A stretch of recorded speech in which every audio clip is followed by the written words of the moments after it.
Okay, it's going to be a review of Backlash 2008. This is, Backlash season. We got the pay-per-view coming up on May 6th, and I'm pretty sure it's going to be called Backlash. So thank God they're dropping the WrestleMania Backlash name. I thought they were going to call it that because when Cody challenged Brock, I believe Cody actually challenged him to a match at WrestleMania Backlash, but I guess that was just a mistake by Cody. So it looks like it's going to be Backlash May 6th from Puerto Rico. So yeah, definitely looking forward to Cody and Brock. It's kind of hard to predict how good it's going to be because you never know with Brock, but we'll see if Brock can deliver the goods like PWG. So we'll see what happens. But yeah, we're going back to April 27th, 2008. Another stellar Backlash event. It really felt like at this time Backlash was hitting a home run every single year. This is another Backlash that just kind of felt to me like, very, very much quality over quantity in comparison to WrestleMania. I wouldn't say this was better than WrestleMania 24. It's not exactly Backlash 2007, but I would definitely say it's similar. It's definitely similar. I think, they were on a streak at this time where Backlash was delivering year after year at this point. So going back to April 27, 2008 from Baltimore, Maryland, they're still using the Sweet Home Alabama theme. I have no idea why. I guess because 2007 was in Alabama. The attendance is 11,277. The pay-per-view buy rate is 200,000, which is that seems kind of low for that time. So it's at least 800,000 less than WrestleMania, but still, TNA does probably their second biggest buy rate ever with Lockdown 2008. But it's still 145,000 more than Lockdown. So it's still a pretty impressive number, no matter how you look at it. So yeah, let's get right down to it. First match tonight, we got MVP taking on Matt Hardy for the United States Championship. So MVP comes out with the Silk the Shocker theme song. I got to say, that theme is great. I know Silk, the No Limit haters are going to kill me for this, but you do not need to be the best rapper, to create, a good wrestling theme song. And, Silk had a lot of charisma. He had a good voice, and, he comes from a great family. So I thought MVP's whole presentation was on the money here. I believe he actually turned on Matt Hardy. Leading up to this match, they were tag team champions, and then Matt Hardy had a knee injury, and then, MVP took apart the knee. So Matt's really selling the knee. They made him a sympathetic babyface, and he was kind of fighting from behind the whole match. But it was good, man. I thought Matt Hardy and MVP, they didn't have amazing chemistry. There were some parts of this match that weren't that fluid, but I thought it was a good story. This is one of the highlights of SmackDown from 2007, 2008. Matt Hardy wins the United States Championship. It's, they were saying probably his biggest singles title victory ever, and it still probably is. So yeah, Matt Hardy never became WWE champion, and I just don't think this was the best version of Matt Hardy though. I prefer the version one as a heel. Even the post match promo, I just thought it was a little bit awkward. I just feel like, there's just a huge discrepancy between babyface Matt Hardy and heel Matt Hardy. So this just didn't really click for me in terms of Matt Hardy's, character development. But I still thought it was good, though. I think the story between Matt Hardy and MVP, it gets a big thumbs up for me. So a good opener there. Next up, we have the ECW Championship match. We got Kane defending against Chavo Guerrero. So Kane squashes Chavo at WrestleMania. It probably ended up being one of the shortest WrestleMania matches of all time. I was thinking about this, and it kind of put a bad taste in my mouth. The whole idea with Kane as the ECW champion, it just sounds retarded. But at the same time, I think Eddie, if Eddie was still alive, he probably was happy for Chavo. Chavo even said, like, he was never going to win the Royal Rumble. He was never going to be the guy. But the fact that Chavo became ECW champion, No, that probably was one of his biggest singles, title victories. So I was happy for Chavo. I think he might have beaten Punk at No Way Out for the ECW championship. I thought the match was actually good, though. I thought Chavo bumped extremely well for Kane. Kane actually took some nasty bumps onto the outside. Chavo tried to do the Three Amigos. He just couldn't get Kane up for them, and then ultimately he ended up getting chokeslammed again. But I thought this was fluid. I thought it was good stuff.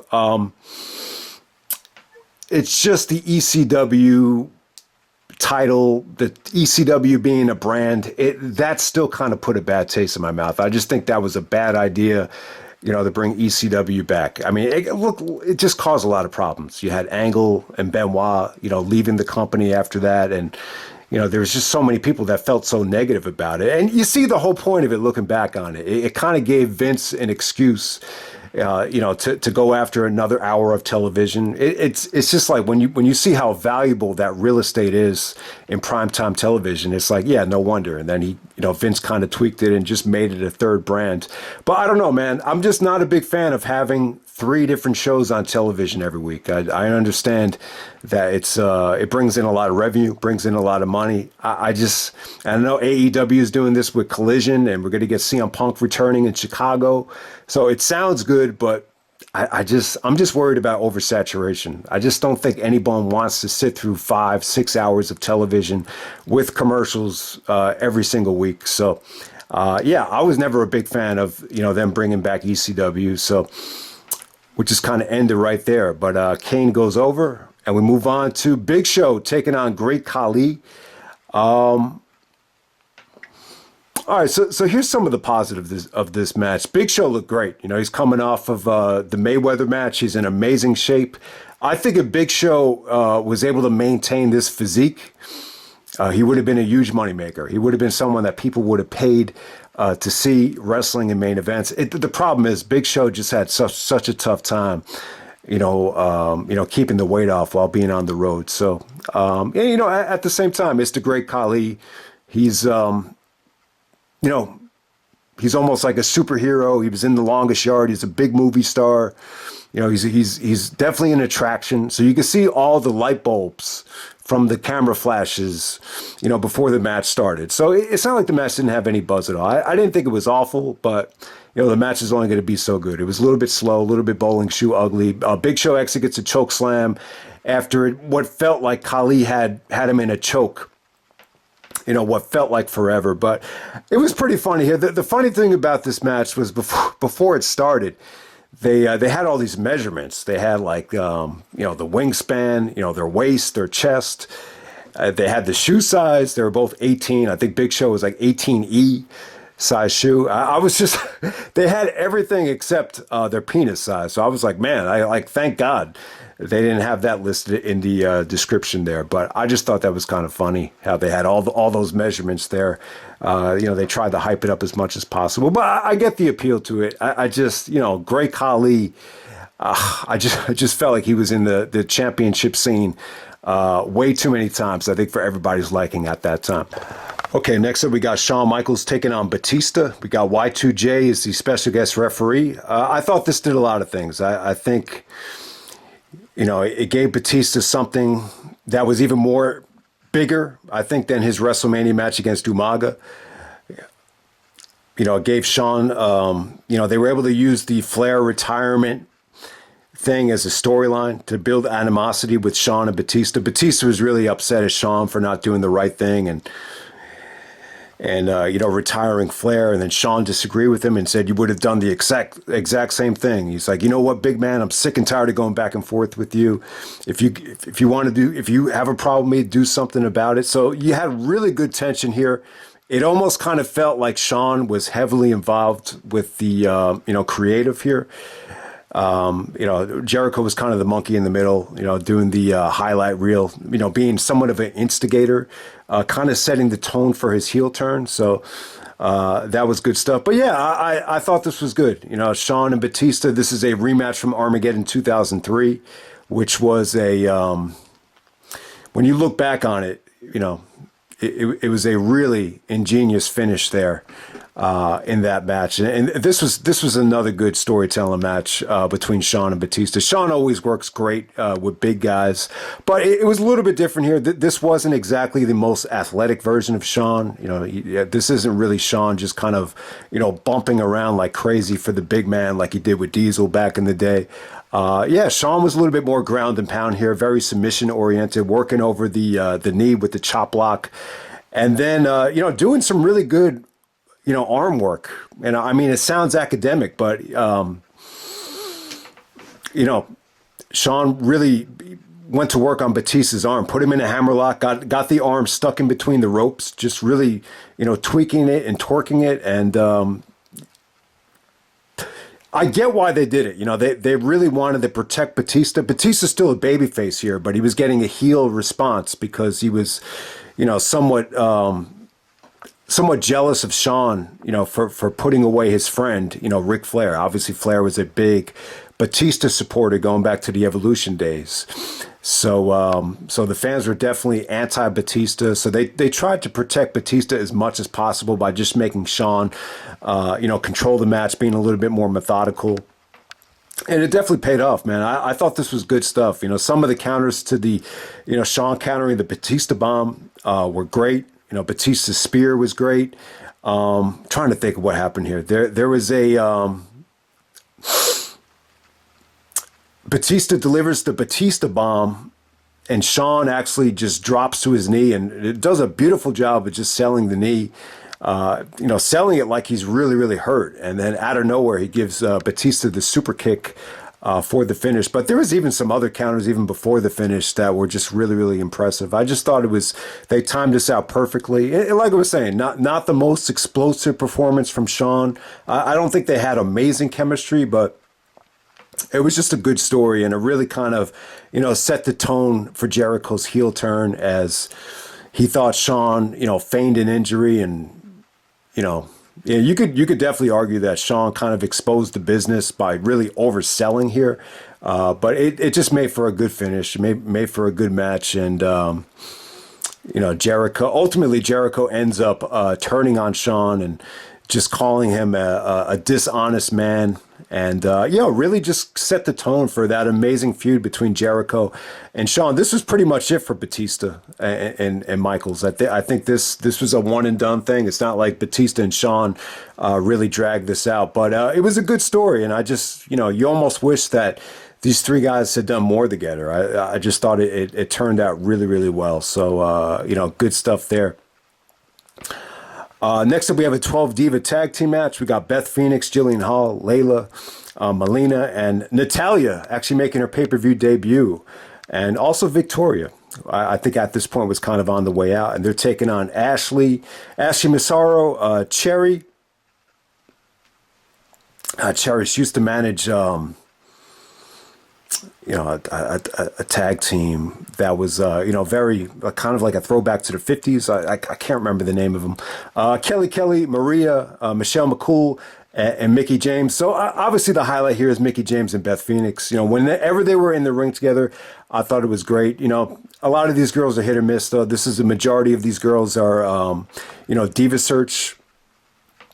So it's a pretty hot mix of women, but they kept it short and sweet. Ultimately, Beth Phoenix takes advantage of Ashley Massaro and puts her away quite easily, but not a good match. Definitely skippable. This was just kind of a bridge to the double main event. And we move on to the World Championship match from SmackDown. We got The Undertaker, the new World Heavyweight Champion, after he defeated Edge at WrestleMania in a WrestleMania rematch against Edge, the Rated R Superstars. So, I think doing Edge and Undertaker every month, I think it kind of got old.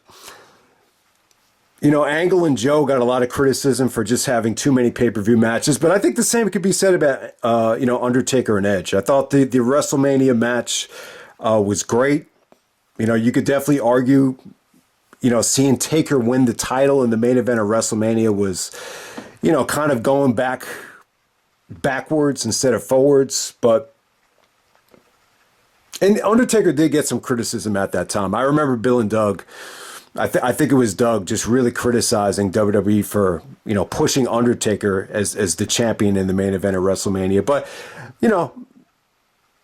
you want to keep that streak alive, number one.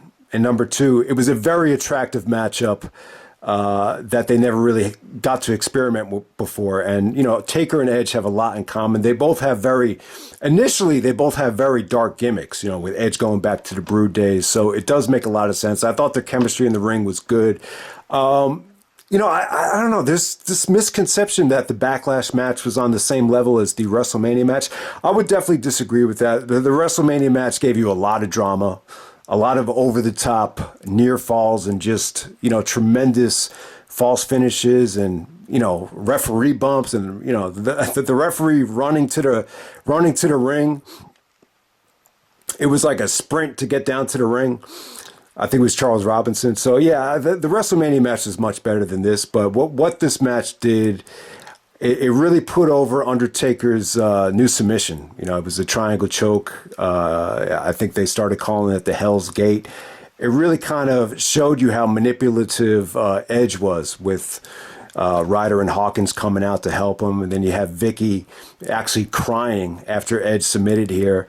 And he was actually coughing up blood. I mean, my dad used to joke around me a lot about Shawn Michaels. It's like, oh, I don't need to see that shit with Shawn Michaels in the ketchup.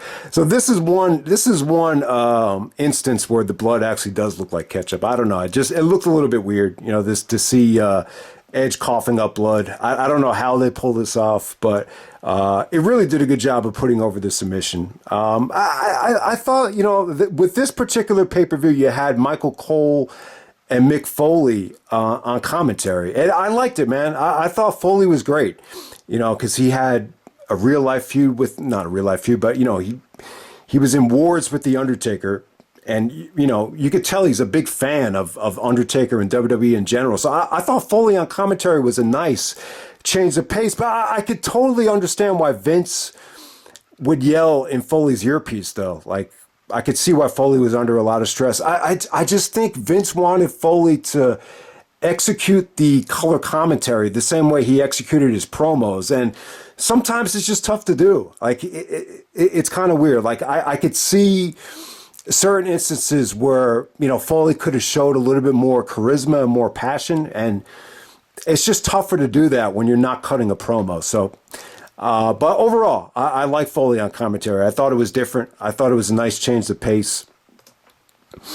And it was short-lived, though. I think by the time this Undertaker and Edge feud was done, that was pretty much it for Foley. He was pretty much, in the booth for this whole feud, believe it or not. But, I mean, I thought the match they had was good. I mean, it was Undertaker just being more submission oriented here, just showing his speed, showing his versatility, compared to the days when he used to face, Mankind. Foley even talked about how Taker has definitely diversified, his moveset as the years have went on, and he has not showing any age. And so, yeah, I thought this was still, one of the better versions of The Undertaker. I say '07 Taker was the best version of him. And, even some of that greatness really carried on to 2008. I didn't really care for the match as a whole. I just thought it was good. I didn't think it was great.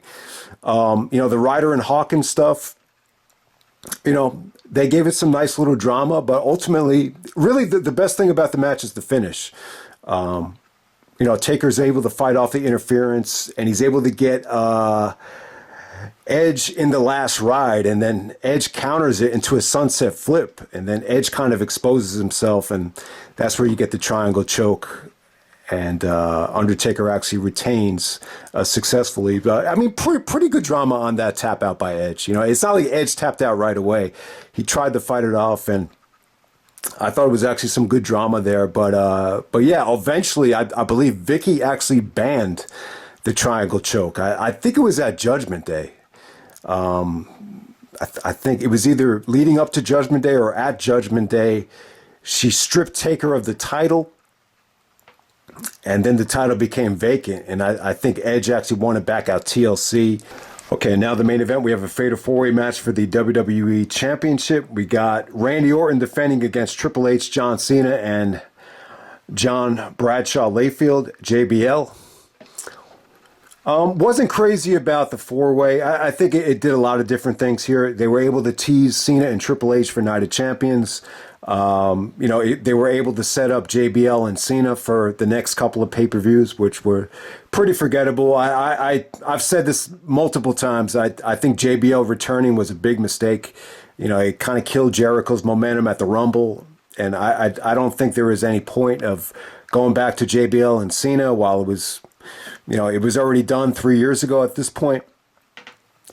But, I get why they did it. Putting Cena in the main event, it got a tremendous reaction, great atmosphere. The atmosphere here was fantastic. And I think doing Triple H and Orton one-on-one without a stipulation, I think that would have been a tough sell. So it was after this match where Triple H and Orton would do the steel cage match, and I think they did a last man standing match at Extreme Rules. But yeah, I mean, you would have loved to have seen Triple H and Orton really put this feud to rest here, instead of going back to it at WrestleMania 25. I think the Randy Orton injury at Extreme Rules really screwed up the plans, and I think it really affected Punk's reign, and it really affected the company overall. I really think that you could have done something really big with Randy Orton at SummerSlam, whether it be the match with Punk, or you could do the over the top Randy Orton stuff with the McMahons, and just kind of cash in on that with a Triple H match at SummerSlam, and just kind of put that to rest. So yeah, what's really underrated here is that Randy Orton shoulder injury really kind of, made everything really feel chaotic with the championship picture. I think when you look at the summer of 2008 with Punk and the cash in, and the fluke thing with Orton and Punk. So just a lot of crazy things happened from this pay-per-view until Unforgiven with the championship picture. But hey, man, I thought this was a great main event. The match was a lot of fun. While Cena was in there, the atmosphere was incredible. You had a confrontation between Triple H and Cena, which got the boos and the yeahs at the top of their lungs. There was some incredible power bombs here. The triple power bomb spot was pretty cool. Obviously at that time, TNA kind of ran it into the ground, but it was kind of refreshing, seeing it on a WWE pay-per-view. So Cena makes Bradshaw tap out with the STFU. And then Randy Orton follows it up with a punt on Cena. So that eliminates the two Johns. And then we got Triple H and Orton, who just had, probably the best work that they've ever had here. Like from a one-on-one standpoint, I thought this is the most fluid Triple H and Orton ever looked together. Some of their matches have gotten criticism for being a little bit boring, a little bit weird, but I thought they clicked here. I thought this was really good. This was an exciting main event, unpredictable. I just thought Orton looked like he was in his prime. Triple H leaned up here. He looked, like he looked, Triple H's face looked like caved in. Like he really lost a lot of weight. While he tore his quad and was training to come back. He really kind of resculptured his body, and he had to do it. I think he was carrying too much body fat, and it was just too much pressure on his quads, and I think that's why the injuries kept on happening. So he totally readjusted his training here, and definitely paid off. I think Triple H looked really, really good here. The problem is, I think when you get to the end of this reign, especially when you look at the WrestleMania 25 main event, I think Triple H's body definitely started breaking down at that point. But yeah, the stuff between Triple H and Orton was great. They were able to go out here for about 15 minutes and just rock the house. Orton played a great heel. There was definitely some beautiful counters from the RKO into the pedigree. What really changed this match, and you really wish Orton had been a little bit more careful here so he didn't get injured in that last man standing match. But even here, they did some questionable bumps. So Orton was going for a pile driver on Triple H on the steel steps. Orton counters it, Triple H counters it like he was going to do a slingshot. And Randy's neck hits the steel steps, and that totally changed the course of the match.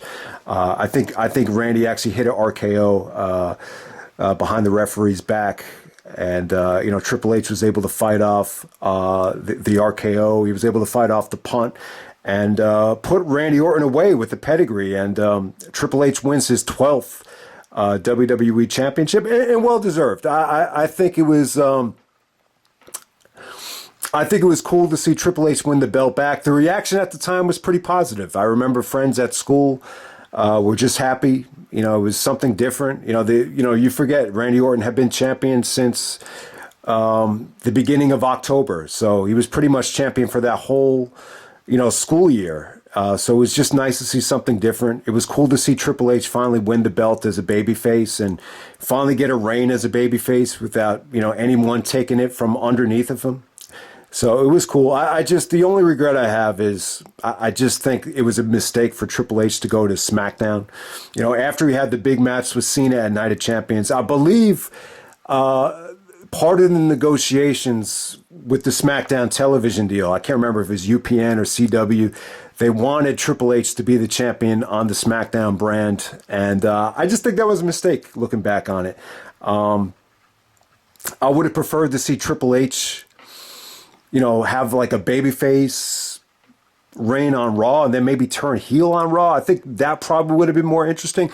But at the same time, I think Triple H going to SmackDown, it really kind of opened the door up for Punk and Jericho to get some shine on Raw. Obviously, the Punk stuff kind of fell flat, but the Jericho and Michael stuff really took off when you get to the fall of 2008. So I guess you could argue either way. But hey, it was cool for Triple H. I know. You could definitely argue that maybe Triple H, had too many championship reigns and, maybe too much favoritism. But I think this was well deserved, though. You could definitely tell how hard he worked to come back from that injury, and I just thought he looked great here. So, that reign on SmackDown could have been better. The highlight of that stuff was probably the Jeff Hardy matches, and he probably started breaking down by the end of that reign, but. It was really, really, really probably the last big reign he had as a babyface. So that's pretty much it, man. That's Backlash 2008. Hope everyone enjoyed the pay-per-view, and I'm out. All right.